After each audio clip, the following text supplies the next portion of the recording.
Good morning, Rams. I'm Cecilia Tabor, and welcome back to another remote learning edition of the Ram Report Morning Show, where we will continue to bring you the best news that Hightstown has to offer.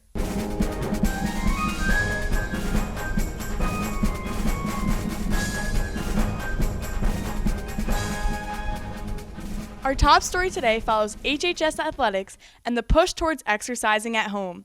With every gym in the area closed due to the COVID-19 pandemic, many students are working out in the comfort of their own home. To help students plan their new exercise routines, some of our own Hightstown physical education teachers have taken to social media to help. Here's Brandon Sagbo with the story. With week 1 of our remote learning plan running pretty smoothly, students have a good idea of how we'll be going forward academically. However, Hightstown High School is more than just academics. With resources like the weight room and opportunities like PE or strength and conditioning class closed off for a while, Mr. Z is helping us keep good habits during our time at home. Every day, a new workout is posted on the Hightstown Rams athletic page, and Mr. Z challenges you to push yourself and reach new goals during this time off. During this remote learning period, it's especially important for students to be more creative in the ways they are staying physically active. For example, they could take their dog for a walk, play a sport in their backyard, or design their own at-home workout using objects they already have. But exercise is also good for your mental health. Exercise produces hormones in the brain that help regulate stress and anxiety. Students should also remember the other aspects of health, including practicing good hygiene, washing your hands, eating a healthy diet, staying hydrated, and maintaining social connections through technology. Don't forget to follow the Hightstown Athletics Instagram at Hightstown_Rams_athletics to see daily at-home workouts suggested by your teachers. And remember, stay strong, Rams. Well said, Mr. Z. And on behalf of the whole Ram Report, I too took on your COVID-19 challenge. However, let's just say our goals aren't very similar. First, I did a couple stretches to get myself ready. Then I jumped right into it. The workout consisted of weighted jumping lunges, burpees, and a 200-meter run in each round. I started off pretty strong, but I quickly realized that I'm not in good shape. I ended up pushing myself and I finished the workout. However, I can't feel my legs. Maybe some of you Rams are more in shape than I am, but I'll give myself an A for effort. This is Brandon Sagbo reporting for the Ram Report. Back to you, Cecilia. Thank you, Brandon. Last week, we brought you the Ram Review, where we shared our top-ranked TV shows to binge-watch during your free time. This week, we are back with another ranking, but this time we are giving you the scoop on video games to play while you're bored. Here's John Shell with the Video Game Review. With COVID-19 cases on the rise, many more Americans across the country are bunkering down in the safety of their homes. How are many people coping with being quarantined? One way people are keeping busy is by playing video games, and today we are going to rank our top favorite video games.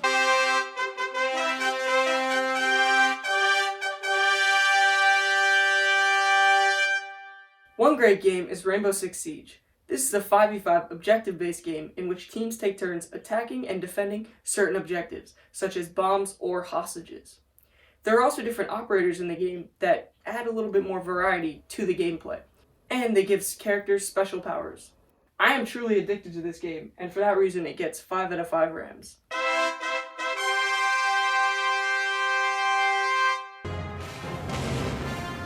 Hello there.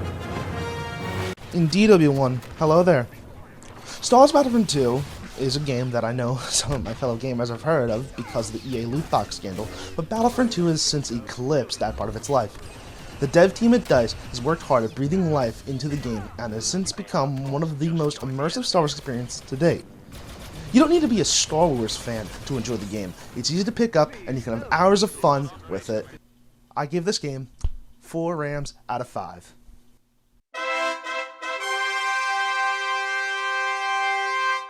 Do you guys remember Flappy Bird? Well, during this time of social distancing, I've been getting back into it. Honestly, once I picked it up, I couldn't put it back down.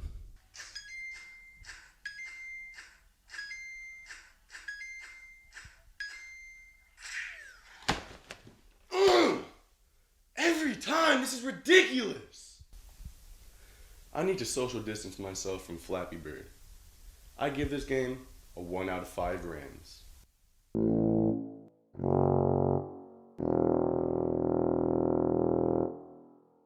Be sure to check out one of these cool games or play one that you enjoy to keep you busy. For the Ram Report, I'm John Shell. Back to you, Cecilia. Thank you, John. Well, as everyone in our area knows, downtown Princeton is usually a very busy place. But with the governor ordering New Jersey residents to stay at home, the pace of life there now is very different. Mr. Kuntz went to have a look. On a regular sunny weekday, Nassau Street in Princeton would bustle with traffic. The sidewalks teem with pedestrians, but there's no problem finding a parking spot today.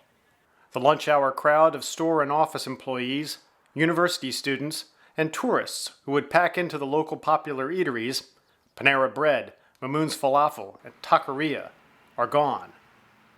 There's no line waiting to get into PJ's Pancake House today. No one catching up with friends over coffee at the Small World. Some places are trying to get by on delivery and takeout. Others have temporarily closed. Looking at these eerie, nearly empty scenes, you can't shake the sense that you're in some bad science fiction film where some mysterious contagion has swept the world. Somehow you just can't believe that the bad science fiction plot has come true. For Hightstown Rams, perhaps no Princeton scene looks more unbelievable than this. The site of Hoagie Haven closed to walk-in customers. A Princeton institution since the 1970s, Hoagie Haven has always prided itself on being open, ready to serve all comers its famous sandwiches at all hours. Now, the few customers who just can't make it without their dirty Sanchez fix are forced to pick up their orders from a small window on the side of the building. Clearly, the coronavirus, like all disease outbreaks, will pass, and many of these restaurants will bounce right back. You'll be able to go into Hoagie Haven and pick up a Sanchez again. Cars will return to Nassau Street, and it will be hard, once again, to find a parking spot. But for many of these restaurants, and for the people that work there, currently we have uncertain times, and no clear idea when this bad science fiction film will end. For the Ram Report, I'm Mr. Kuntz. Thank you, Mr. Kuntz. Of course, Princeton is not alone. Many stores in our area and across the nation have been ordered to shut down to help slow the spread of COVID-19. With everyone resorting to eating at home, we're going to show you some delicious meals you can easily make on your own. Let's see what's cooking with Spencer Cohen and the Corona Day Cook-Off. Thank you, Cecilia, and welcome to the first annual Quarantine Cook-Off Classic.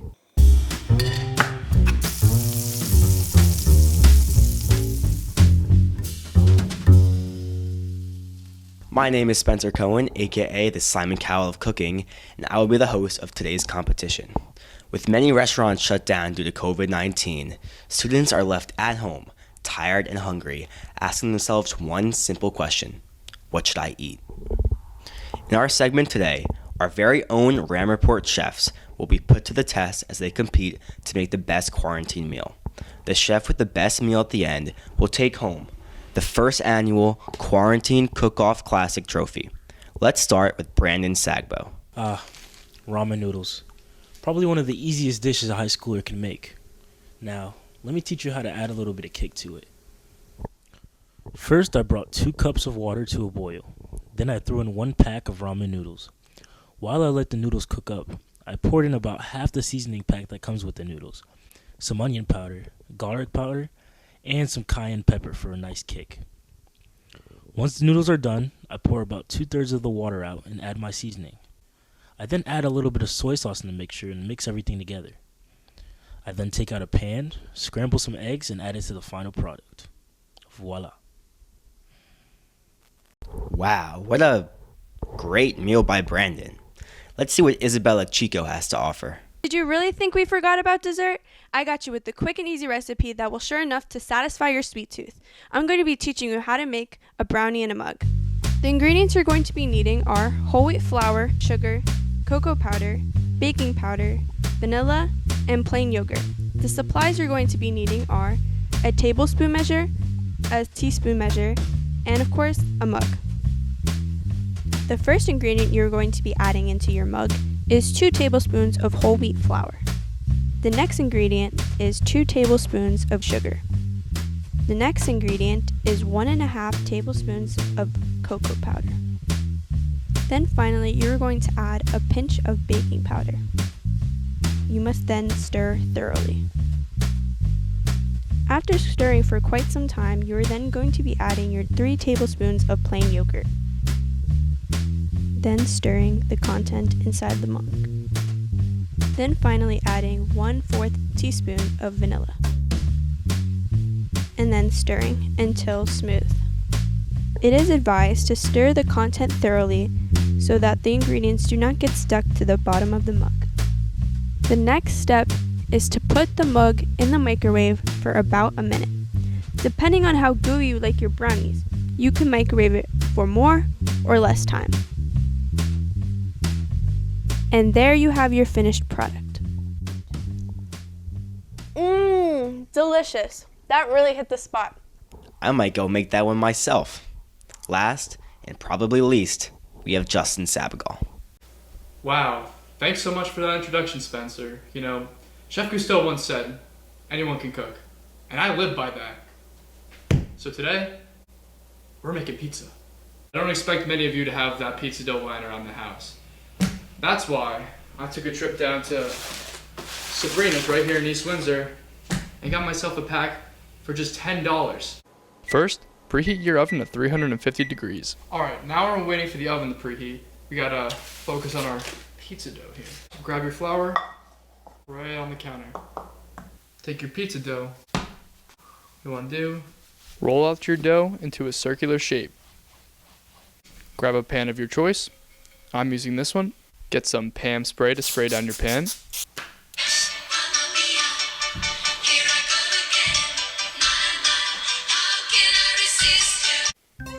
Grab your tomato sauce and add as much as you wish. Go ahead and spread it across the dough with the utensil of your choice. Next, add your cheese on top. I made sure that the majority of the sauce was covered.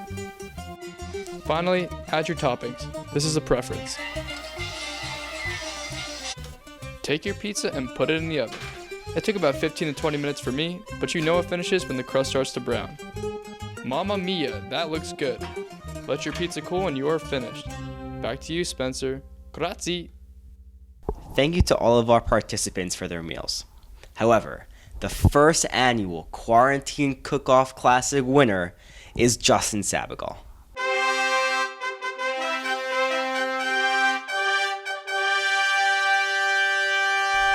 Thank you all again for participating, and we hope that all of you at home were given some inspiration on what to eat the next time that you're hungry. I've been your host, Spencer Cohen. Back to you in the studio. Thank you, Spencer. Remember that our local restaurants still need help if you want to take a break from cooking homemade meals. Many of our local businesses are offering takeout and delivery services, such as the Town and Hightstown Diners, Sabrina's, Four Seasons, Menino's, Taco Rito, Morgan's Island Grill, and many more. Remember to check your email, the district website, and this channel for all announcements during this emergency. That wraps it up for this edition of the Remote Learning Ram Report Morning Show. We are learning together. We are in this together. We will get through this together. I'm Cecilia Tabor. We'll see you next week, and have a ramtastic day.